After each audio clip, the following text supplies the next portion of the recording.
Morning, ladies and gentlemen, dudes and dudettes, boys and girls. I hope you're doing well on the 13th of January. It is Monday.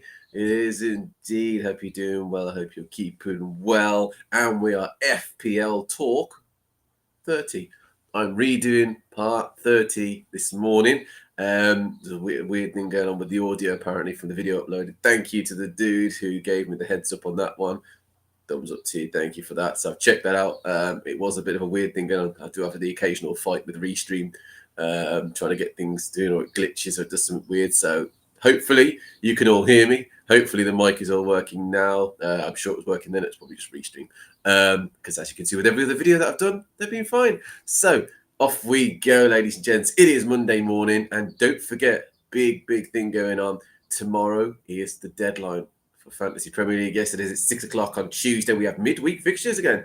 I've had quite a few in the last few weeks, haven't we? So midweek fixtures Tuesday, and some interesting fixtures as well. We'll get into that right now. So I'll share my screen and let you guys see what I see. There we go. Let's rock and roll. So fixtures for tomorrow.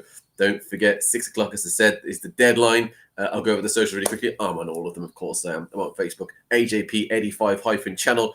I'm on X, AJ1985P. I'm on Twitch, A_J_P_8_8_5. And don't forget the wonderful YouTube, which is where all the videos go afterwards. AJ Hardy85. Like, subscribe, and follow. And we can be special friends. Yes, we can. You know we can.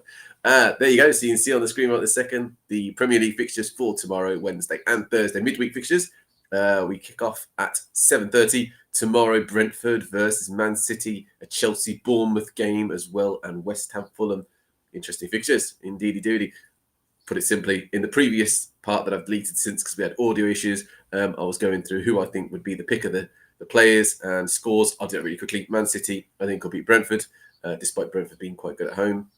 Haaland at the moment. Annoyingly, I got rid of him, didn't I? Just as he started to pick up form and score some decent goals. He's done a few. We will see tomorrow again if he can keep that form going, or whether it's just a small purple patch. But Erling Haaland, I think, will do some damage against Brentford tomorrow. Maybe Mbuemo and Wisa getting sort of combining to get a goal back, but otherwise I see City winning that game. Probably a 2-1 squeeze win. Chelsea, Bournemouth, really good fixture. A couple of seasons ago, we wouldn't have said that, would we? Iraola's got Bournemouth playing really well. Don't forget they lost Solanke, didn't they? So they lost their centre forward in that sense. And at the moment, right now, they're struggling a little bit. They brought Jefferson back, haven't they, from loan? Whether he does anything, I don't know. Be a cheap player if he does play well for Bournemouth and starts. I think that Semenyo is going to be the man of this game, isn't he? Clivert Semenyo might do something against Chelsea, perhaps score a goal. I can't see a clean sheet in this game, though, for either team, unfortunately. And I have Colwell, don't forget. Chelsea, I think I can see they're a bit sketchy with goals at the moment. Palmer will do the damage. They will win. Possibly a 2-1 straight win. I'm hoping Nicholas Jackson does something for me because I am very much planning to get rid at some point. So Chelsea win 2-1 as well in that game. Cole Palmer, the man to watch in that game. I think he's going to get goal and assist. West Ham, Fulham. Bowen was playing. I'd say this is a different game. Bowen isn't playing. He's out injured, I believe, for a little bit longer. He might be back very soon, though. If he doesn't play, or if he hasn't shown his fitness, then I think West Ham are going to struggle in this game. I think it's going to be possibly a 1-1. Fulham look good, though, as well, don't they? Maybe a 2-1 squeeze win for Fulham as well, despite West Ham having Potter in charge. Now, he did well, didn't the FA Cup, but it's FA Cup, isn't it, really? Premier League's a whole different ball game, isn't it, really? I can see Fulham squeezing a win on this one. I really can. 2-1 possibly in this game. Kudus, the man to watch for West Ham. He's literally the only player attacking-wise left apart from Paqueta. Fulham-wise, I can see Raul doing really well. Jimenez is in form, isn't he, really? Doing really well for them. And then the Forest-Liverpool game, similar to the Chelsea-Bournemouth. You wouldn't have said Forest versus Liverpool would have been a great fixture a couple of seasons ago. You'd think that Liverpool just, steamroller through this game. They will still win, in my opinion. There won't be a clean sheet for Nico Williams, who I've just brought in. A lot of you guys have got Forest. That's just having you on the defence side of things. Milinkovic, Murillo, massive ownership of Aina. I've brought in Nico Williams this week because I think he's safe on that side, fullback, and Sells as a big goalkeeping choice isn't he, this season. But I can't see a clean sheet this game. Unfortunately, Liverpool, I think, will score. And of course, I'm going to mention the man himself, Mo Salah. Mention him every single week, pretty much for captain. I put out captain choices poll on X. Check that out, guys. for the choice of captain this game week. I think Salah's going to do some damage against Forest. Usually when I watch a game, Liverpool games, I think to myself, Salah's done well. He's done okay, but he hasn't scored yet. Come on, Salah. And then there's a penalty, and then we're good to go. He doesn't seem to score massive amounts of goals from open play at the moment, does he? Seems to be relying a lot on those penalty kicks, especially in the last few game weeks. So yeah, hopefully Mo Salah can get back to scoring, in open play. That'd be nice. So yeah, game against Liverpool, Nottingham Forest are going to lose. I think they might even lose quite heavily actually in this game, probably 3-1 Liverpool. I really do think Liverpool will turn it on again, despite that disappointing performance in the last match. But I think they'll do well in this one. I think they'll win 3-1. I think Salah's going to be involved. Goal and assist, please, because you are my captain choice this week. Wednesday, we've got Everton, Aston Villa. A bit of a game in a sense for both teams. Everton brought back Moyes. Maybe that's probably going to be a good game. Managerial bounce, potentially from David Moyes. Can they win? Tricky because Emery's a shrewd manager, isn't he? He knows what he's doing in that sense as well. Duran, I think, could come back as well. So, yeah, I see it being a draw, simply put. I see it being probably a 1-1 in this game, really. I can see Villa scoring, but I can also see Everton with that manager bounce getting a result. Not a win necessarily, though, even though they're at home. So Everton-wise, man to look out for in that. Maybe McNeil if he's back from injury. He seems to be a spark in their team, doesn't he, at the moment? Aston Villa-wise, depends who plays up front, simply put. So whoever they get up front, whether it's Watkins or it's Duran, I think that's the man to look at. Bailey's found a tiny bit of form, so maybe you can do something. Rodgers is the other guy to go to, isn't he, really? It's either going to be Rodgers involved in some form, isn't it, since I got rid of him, of course, curse. So I think Rodgers will do something against Everton, possibly an assist in this game. Leicester, Crystal Palace. Leicester are going to lose. I know it sounds very straight to the point saying that, but I think they will lose. I think Vardy might score a goal if they're lucky. Again, he's the man, the go-to man, isn't he, really, for Leicester? But Crystal Palace are finding a bit of form, aren't they, really? They're doing okay. They're scoring, playing okay. Eze is back, isn't he? He looks like he's found some form, found a bit of a spark there. Mateta is always a go-to man, isn't he, really, for Crystal Palace for goals. So I can see both of those actually scoring. Ismail Assar's fell off a tiny bit as well, hasn't he, because of Eze's return and performances. So, yeah, I can see Eze and Mateta sort of linking up in that game and getting a 2-1 win for Crystal Palace. Newcastle versus Wolves, another interesting fixture as well. And a game, again, a couple of seasons ago, you'd think, probably Newcastle winning this game. Again, I think they'll win. And I keep saying 2-1s because that's really sort of safe, it's a speculative guess, really, as a result of this game. Newcastle are good, but they concede. Wolves are good, but they concede. Cunha being back for them and available and performing, he'll be the man to watch. Him and Strand Larsen, I think, might get a goal, possibly an assist, maybe a 2-2 in this game, maybe a 2-1, possibly 2-1. Newcastle-wise, Isak, of course, I'm hoping does well, and Gordon, he's done really, really well. I do have Murphy in the team, so I'm hoping he gets involved in some form. Assist is fine by me. 2-1 Newcastle, Isak, Gordon goal, Wolves, Cunha or Strand Larsen, I think, to make it 2-1. Arsenal versus Spurs. The pick of this game week's fixtures, North London derby. Arsenal not doing well yesterday against Man United, even though they lost against them on penalties. Huge chances in the FA Cup match to score and win. Don't forget United were down to 10 men as well. Chance after chance for Havertz. I don't actually think that's going to affect them, though. I think Arsenal will come out of this game winning. I know Spurs won against Tamworth again. They weren't great neither. It took them until, deep into, extra time, didn't it, to score the goals against Tamworth, of all teams, as well. So, it's not an easy game playing on a plastic artificial surface, but still, it's Spurs, and you expect them to perform. So I think Arsenal win this game. They are at home. I think it could be I think Spurs might score against Arsenal, but I think Arsenal will score a couple as well. I think maybe even 2 or 3 in this game. Spurs' goal seems to always come from Solanke, or he's involved in some form. So I think Solanke, maybe Son, the man to watch. Kulusevski's quite good as well. And as for Arsenal, I think Havertz is going to make up for his shifty performance, should we say. He wasn't the greatest against Man United, was he? So Havertz, I think, is going to get a goal this game. I'm hoping Martinelli does something for me, because Martinelli is my Arsenal asset at the moment in time. Is my Arsenal coverage. I also have Raya, but again, Arsenal haven't kept a clean sheet for a few weeks now, a few game weeks, so I'm not expecting them to get a clean sheet against Spurs neither. So maybe some save points, perhaps a 3. a 2 or a 3-pointer for Raya, and same for the defenders, maybe a 2-pointer across the Arsenal defence as well, to goals for Havertz and potentially Martinelli in that game as well. Spurs one will come from Solanke. And then finally, we've got a couple of games on Thursday. Minutely underwhelming, not the kind of game week day that I'm going to be desperately tuning in to watch. I think that Brighton will just about beat Ipswich, although I think it's going to be a squeeze game, that one. Maybe a 1-0 for Brighton. Pedro, is he out for a bit longer than he is? Welbeck is back from injury, and I think Welbeck could be the man to score that goal. Rutter did well in the FA Cup for Brighton as well. But I think you're looking at maybe a Matoma link-up play with Welbeck, goal for probably Welbeck if he plays.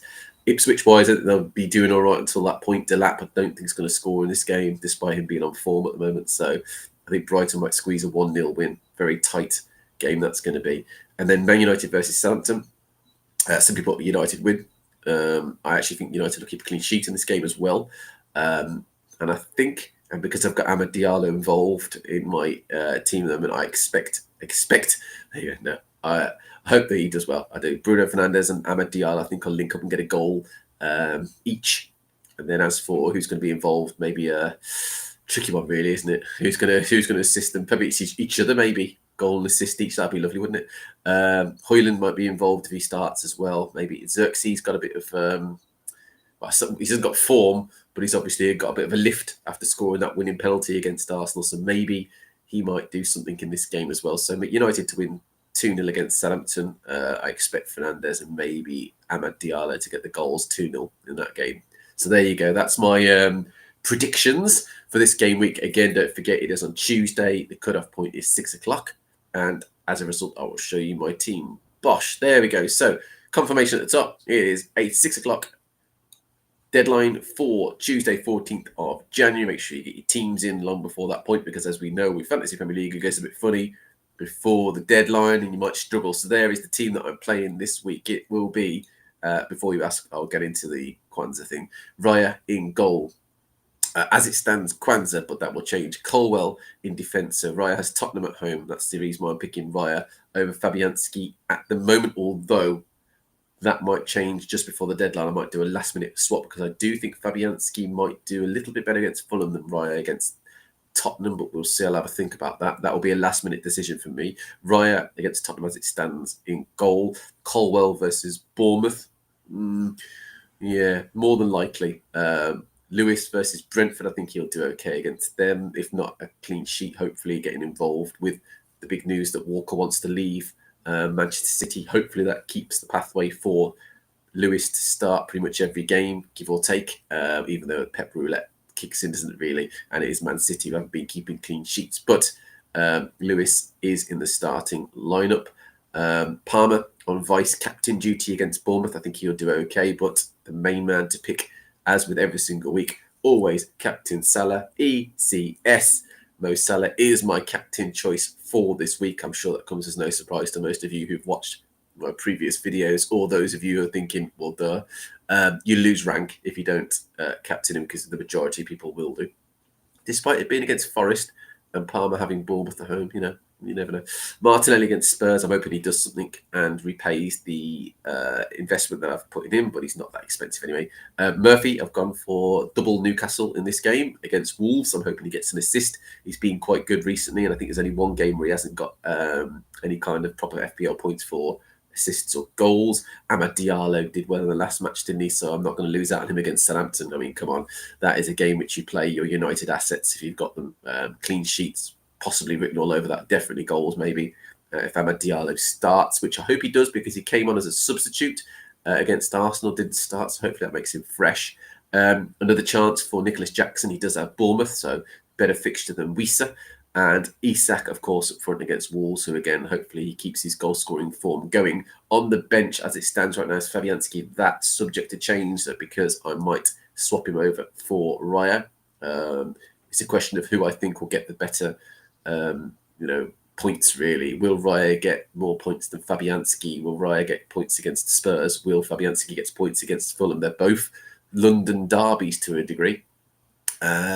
Slightly different sides, but the North London derby is obviously next to each other, so it's always a bit of tension in that game. But it could end up being a clean sheet game for Arsenal, and then I missed out on Raya's points, so I've got to be careful not to make a risk. I'll make a calculated choice. That will be close to the deadline decision, though, people. I won't be confirming or denying whether I'll make that change yet. Wiese is going to be benched. Might be a minor mistake, maybe not. The alternative is to bench Murphy against Wolves. I think Murphy might do something. Ahmed Diallo versus Southampton. So it'd be Murphy versus Wolves for Wiese versus Manchester City. More than likely leave the team as it is right this second, but Wiese is on standby. Should I decide at last minute to go, I'll kick Murphy out the team and put Wiese in. I do have Newcastle coverage in terms of attacking from Isak. Gomez is on the bench. I will come to him in a second. And Nico Williams is my new signing this week or transfer in. He came in for Dragusin. He gives me the Forest coverage, and I think Nico Williams will go up soon, especially if he plays against Liverpool, against his former side and does well, or even if he plays against them in general. People are going to see that he's got consistent minutes in the past few game weeks and think he's the go-to Nottingham Forest asset for cheap. Essentially, that's what it is. Going back to Gomez really quickly, won't be a last-minute decision. All but guaranteed in my mind that Gomez will be transferred out this week. I do have a free transfer. Gomez will come out, and the likelihood is I will bring in Konate, who did play. I was waiting to see if Konate would play in one of the games. He did. He performed last week, and he also played midweek as well. So, because Kwanzaa is out injured now, don't forget, I don't know how long for. I don't know how serious the injury was, but he did get an injury, didn't he, in the cup game. So it's a question really of Gomez will definitely go out this week. Konate will more than likely go out tonight or tomorrow to make that change. I'm just holding off because transfers are quite premium this year, aren't they, really? You want as many transfers as you can get free transfer-wise. I do want to make the change, but Konate, he's not due to go up at all. Gomez may go down in the next few games. It's a question of, do I want Gomez now to play against Liverpool, against Nottingham Forest, or do I want to put Nico Williams in to play against Liverpool and, you know, see what happens in that side of things? Do I want Liverpool defence coverage against Forest? The way I look at that sort of thing is I look the weeks ahead, really. Liverpool then have Brentford, good fixture to have Konate in, where Nottingham Forest take on Southampton again, good fixture to have Nico Williams in the team for that one. Chelsea versus Wolves, and they may concede in that game, so Colwell might be benched for that. Then I look at the next few game weeks as well. So only a few, mind you. Colwell against Man City, no. I think they will concede. So Liverpool against Ipswich, Konate will be useful in that game. Forest versus Bournemouth, probably Nico Williams useful in that game. So it'd be good to have those two ready for those sort of games, and then I'll have a choice between, against Lewis versus Colwell in that game as well. So yeah, I got choices. There are options really. So essentially, that's what I'm looking at really. The next few game weeks in mind, with those kind of, can I get by with playing Nico Williams in this game really? So what I'd probably do is just really quickly while we're live, I'll change Nico Williams around for Gomez. If I'm going to make the change, Gomez with Kwanzaa on the bench because he's not going to play at all. So that will be the team as it stands, with a potential swap of Gomez out for Konate tonight or tomorrow before the deadline. And if I don't make the change and I keep Gomez in the team till tomorrow, Nico Williams will come in and he'll play instead of me having any Liverpool defensive coverage. Minor risk, but nonetheless is what it is. Then the goalkeeper is a big question. What do you guys think? Raya versus Spurs? Fabianski versus Fulham? Who do you think's the likelier to get the... I don't know about 6 points as such. I think actually both teams may concede against the respective teams. So I think Spurs might score against Arsenal. I think Fulham might score against West Ham, just based on form and the way they're playing. So I just wonder, who do you think might get the more save points? Who do you think might get 2 points versus one, or even less than that? Who might concede more than one goal? My honest opinion is it's a tricky one, isn't it, really? Because Arsenal versus Spurs is always one of those electric games, isn't it, really? Being a North London derby, it's going to be tackles flying, it's going to be a full-blooded game. And then you've got the West Ham game against Fulham, in which Fulham are doing okay at the moment. They seem to score pretty much every game. I mean, looking at the history, let's go back a little bit here. Fulham, they did score 2 against Ipswich, didn't they? Whereas West Ham conceded 4. Then going back a bit more than that, Fulham scored 2 against Bournemouth. West Ham Conceded 5 against Liverpool. That's fair enough. That's not much of a direct comparison. Fulham conceded a goal against Chelsea away. West Ham kept a clean sheet against Southampton, but most teams are at the moment. West Ham drew 1-1 with Brighton. So they conceded that game. Fulham drew 0-0 with Southampton. So maybe the Fulham West Ham game slightly more than the Arsenal game, because I look back to Arsenal, I see conceded they won so drew against Brighton 1-1, didn't they? And then they played against Brentford 3-1, did concede in that because there's 2 games they conceded in against lowish teams. They beat Ipswich clean sheet, but that was a scrape win as well. I remember that game. They conceded against Crystal Palace again. Draw 0-0 against Everton, not a great game that wasn't either. Then he conceded against Fulham again 1-1. So if you look at every single game, Man United, they beat 2-0. That's the only game you look at and think, oh, okay, fairly biggish team, but United were in that awkward position where they West Ham they conceded 2 against, didn't they, really? So you're going back to Man United. They did do well against Nottingham Forest, but yes, it's a game like that, isn't it, really? Spurs, 4-0 in that game, going back the opposite way. Against Fulham, they scored in that game. Didn't score against Bournemouth.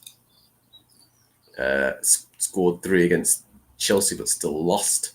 5 against Southampton. 3 against Liverpool there in that game. Didn't score against Forest. Scored 2 against Wolves.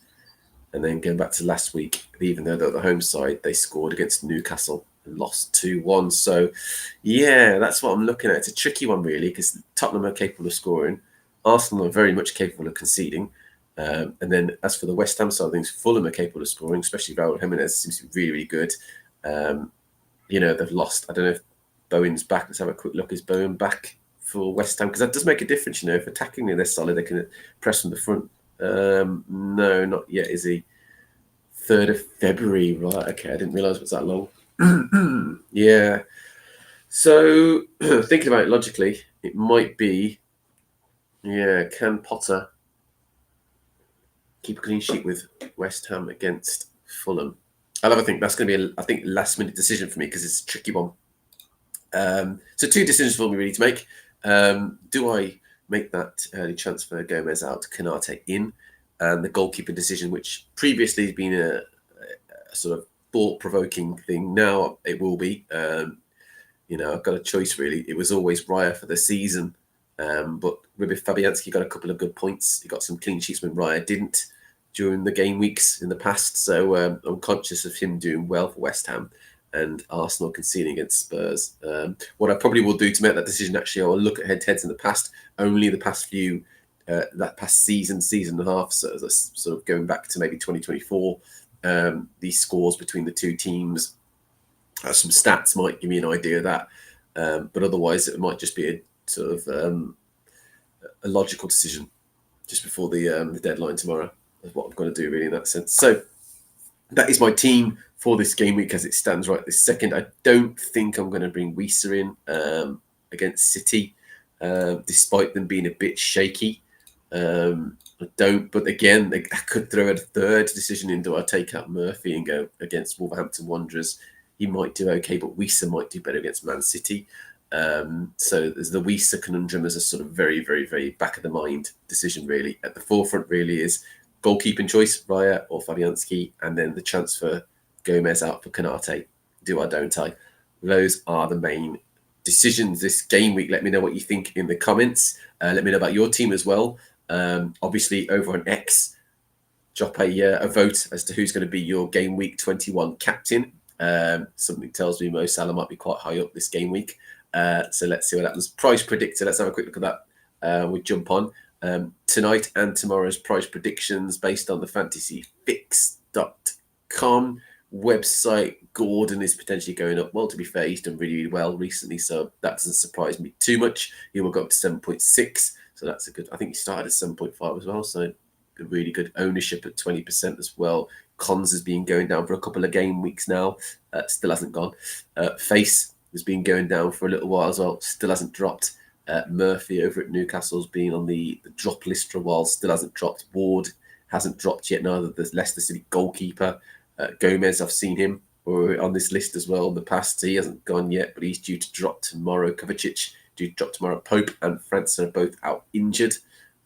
but due to drop tomorrow. I'm not sure about that. I think the threshold changes when you've got injuries. Winks is due to drop. That'd be nice. 4.4 starting midfielder. Even though Boubacar Soumaré starts also for Leicester, but it is a yellow card magnet. Onana, the midfielder, to drop tomorrow potentially, but he's been on this list for a while, as has Ward-Prowse. So who's gone up and down today and yesterday, sort of overnight, for the January 13th player transfers and changes? Odegaard dropped to 8.3 and Renato Vega's dropped to 4.4. Well, Odegaard, I wonder if that's a knee-jerk thing because he missed a penalty yesterday, didn't do well, did score in the penalty shootout. But Odegaard going down, it's an interesting one, really, isn't it? 8.3. Is that a good price? Not really. I find Odegaard's one of those players that seems to assist the assister who then, crosses in for the goal. If there's a penalty, he's all over it. But in general, yeah, I'm not so sure he's a particularly great player to bring in at the moment in terms of fantasy asset. Lots of comments about him missing a penalty, losing the game and dropping in price. What a day. Yeah, it is. The big news, obviously, in that game also was the fact that Gabriel Jesus was injured as well. So anyone who's got Jesus in their team, it doesn't look good for you, I'm afraid. He looks like he's going to be out for a while. Let's see what the fantasy side of things say. It just says he's knee injury. I think it's going to be more than a 50% chance. I think you're looking for a few weeks out for him. The 1 year he's going to be out possibly a bit longer than that. I'm not sure. We're still looking at March, aren't we, for Bukayo Saka? White, another Arsenal asset, not sure because of his knee injury. So as it stands right this second, if you've got Arsenal assets, really you want to be looking at Havertz, you want to be looking at the defence, which a lot of you've already got, defenders, Gabriel and Saliba, Timber as well. But Timber, by the mind you, got a knock as well, didn't he? So he might be out also. Martinelli, I think, is a safe and right. Do you know, the irony is the two players that I've got are the safe ones apart from Havertz, who I'm looking at as well. So, if you've got those players, if you've got Gabriel Jesus or Julian Timber, you're going to be sweating on the fitness tests and the feedback from the staff over at Arsenal, aren't you? And as for yesterday, they were talking about horror show. It wasn't great. I wouldn't call Arsenal's game against Manchester United yesterday a horror show from us. We just missed a lot of chances from an Arsenal perspective. And United hung on. Simple as that. Then the penalties came. And when it comes to penalties, it doesn't matter. It's a complete lottery, isn't it, really? So, we should have won. There's more than enough chances. Looking back at the highlights and the chances in general, Arsenal should have won. So you get what you get, really. We're out of the cup. My concern on top of that, though, is more, firstly, Arsenal's form in general is looking weird, and we're still second, looking very sketchy. We also didn't do well in the Carabao against Newcastle United. So, it's not looking too good for Arsenal, and there's lots of talk about them signing a new player, a striker as well. So keep an eye on that. Lots of talk about Osimhen, Isak. Whether they're likely, I don't know. Vlahovic over at Juventus now, isn't he? He went from Fiorentina to Juventus. So Vlahovic, Isak, and Osimhen are on the top of that list, aren't they, really? And then there's talk of Evan Ferguson as well. Interesting sort of curveball transfer target there. I don't know how serious that is in that sense, but we'll see. As I say, lots are going to happen this month anyway. We're right into the winter transfer window, the January transfer window, so we'll see what happens. But the key this season, I think, so far has been all about keeping your free transfers, something I haven't done yet. Maybe that's a New Year's resolution. I need to start doing it as of now onwards. I'm also tempted to go wildcard at some point, but that depends on the price changes. But otherwise, the key really is to try and get a really, really good solid start to 2025 and get as many points as I can on the board, because, quite frankly, the end of 2024, I was dropping rank to the point where I'm like 2 millionth now. Not happy with that. I'm sure you guys aren't happy with your positions, unless, of course, you're first and you're lucky enough to do that. So, ladies and gents, as you can see on the screen, I will leave you with the team that I've picked this game week 21. Don't forget, it's Tuesday at 6 o'clock. That is the deadline, so get your teams in really, really, really early. Before that, don't wait till the last second, otherwise you will struggle. But hey, there you go. That's the team I'm going to have this week. Get in contact with me. So leave a message or DM or just communicate with me in some form, because I love to chat anything football, fantasy, Premier League. I've been doing this for years. And as with everything, it's unedited, unscripted. It's just me, headset, mouse, and computer. But as always, ladies and gents, you guys have been awesome. Thank you so much for watching. If you didn't catch the show live, check it out on YouTube. I'll be sticking it on there, hopefully with audio this time. That'd be nice. The only video so far that's had major problems with audio, I think. So I'll get it up on YouTube in a minute for you guys to watch. But otherwise, join me on Wednesday, sort of midpoint of the midweek fixtures. And we'll see how it's going. We'll talk about the results so far of game week 21, and we'll see what we're going to do for the weekend that approaches that, the game week 2022. 2022? 22. I wish it was 2022. But yes, I'll see you wonderful guys on Wednesday. Thanks a lot for watching this morning. Join me 10:30 on Wednesday morning, and we'll talk all things game week 21 at the time, 2020-22. I'll see you guys on Wednesday. Take it easy. I've been AJ. You've been awesome.